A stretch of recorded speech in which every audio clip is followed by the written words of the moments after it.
Olá a todos, Shalom, sejam bem-vindos a mais um vídeo deste canal. Vamos falar sobre teologia.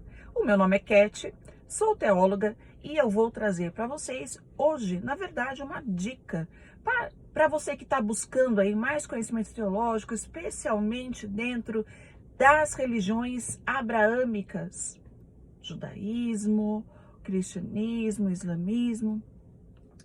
E essa dica fica para você pesquisar a respeito dos pergaminhos encontrados em Qumran, né?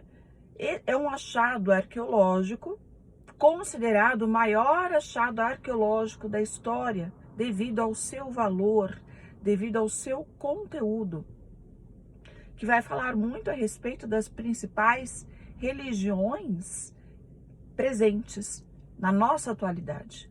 E são pergaminhos, ou o que sobrou deles,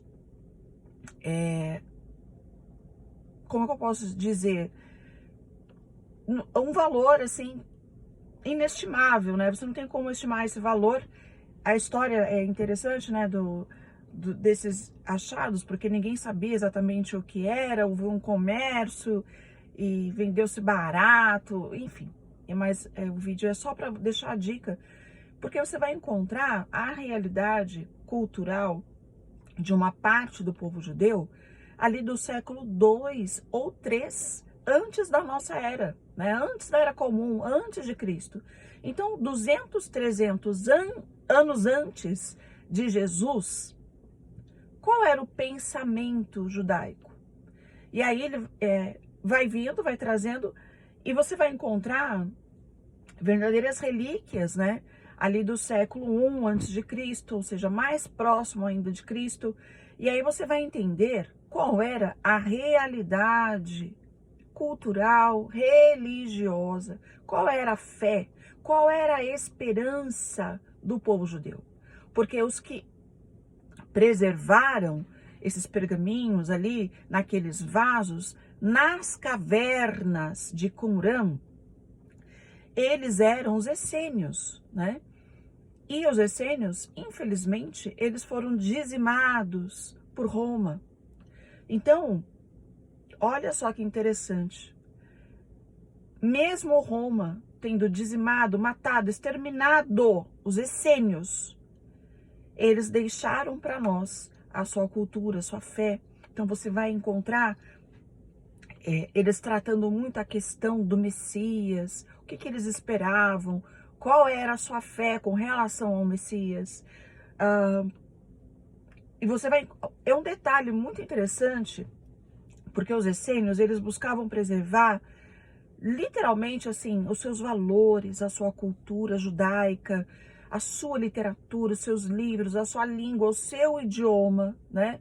Mesmo que eles tivessem tido ali o contato helenístico, e isso certamente trouxe uma influência, e eu acho isso maravilhoso, porque as sociedades, elas precisam evoluir, então eu vejo isso como um processo evolutivo.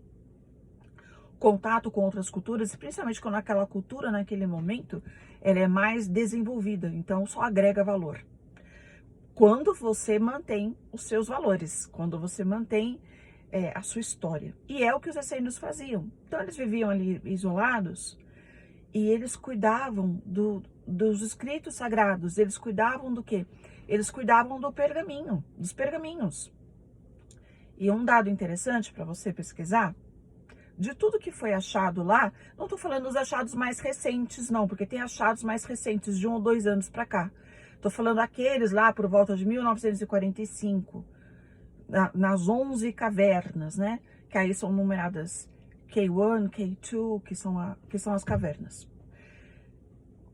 90% do conteúdo achado em Qumran, de todos os pergaminhos que foram encontrados, 90% está no idioma hebraico. Em segundo lugar, no idioma aramaico. Aí, 90%, o restante dos outros 10%, você vai dividir aramaico, primeiro lugar, depois do hebraico, é o que mais tem aramaico, depois grego e alguma coisa de latim, que são os pergaminhos mais recentes, digamos assim. lembrando, né? A gente vai ter ali 3 séculos de conteúdo religioso do povo judeu, da facção dos essênios. E a minha dica de estudo é para vocês, a gente ter acesso a essa literatura. Até hoje, né, os pergaminhos, é que tá sendo feito um trabalho muito intenso para tentar identificar e recuperar o que estava escrito, porque depois que eles foram tirados de lá, começou a se deteriorar. Então é uma corrida contra o tempo, né? Todos os pergaminhos, com as suas devidas traduções, estão todos no site oficial.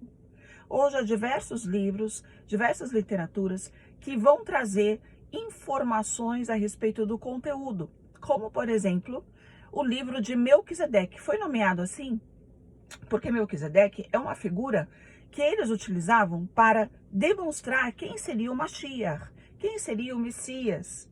Então, que seria o quê?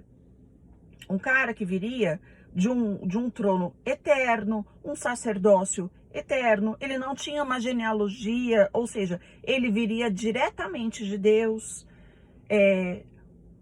e todo o culto que era utilizado pelos essênios, os seus costumes, a sua celebração da ceia com pão e vinho, as suas preces, as suas orações, como eles se reuniam para orar, os seus costumes.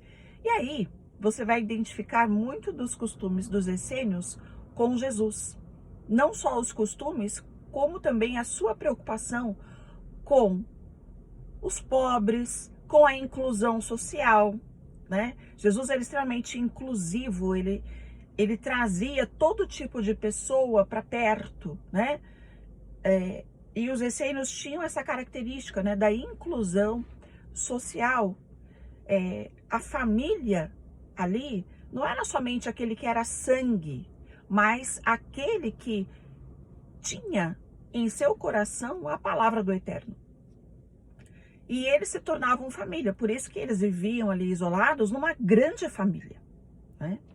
E aí você vai encontrar muita similaridade, e isso vai te fazer compreender melhor porque houve uma ala dos judeus que reconheceu em Jesus as características do Messias, né? Lembrando aquela passagem em Lucas capítulo 16, Jesus pergunta, o que vocês estão ouvindo falar que eu sou? Aí eles falam, é isso, isso. Aí ele vira e fala assim, tá, mas e vocês? Quem vocês, perguntando para os seus discípulos, quem vocês acham que eu sou? Ou melhor, quem é o filho do homem, né? E aí também é bem interessante. E aí Pedro responde, você é o filho de Deus, você é o Mashiach, você é o Messias. Por que eles tiveram essa compreensão? Porque essa compreensão, ela foi a ideologia de um Messias, Salvador, queria perecer, queria morrer, mas que também iria reinar, ela vai sendo construída. E isso fica muito evidente nos achados de Qumran. Bom, essa é a minha dica para você. Eu espero que você tenha gostado. A iluminação aqui não tá muito boa, mas eu precisava gravar mais um vídeo, mas é tempo que eu não gravava. Se você gostou, deixe seu like, deixe seu comentário. Shalom!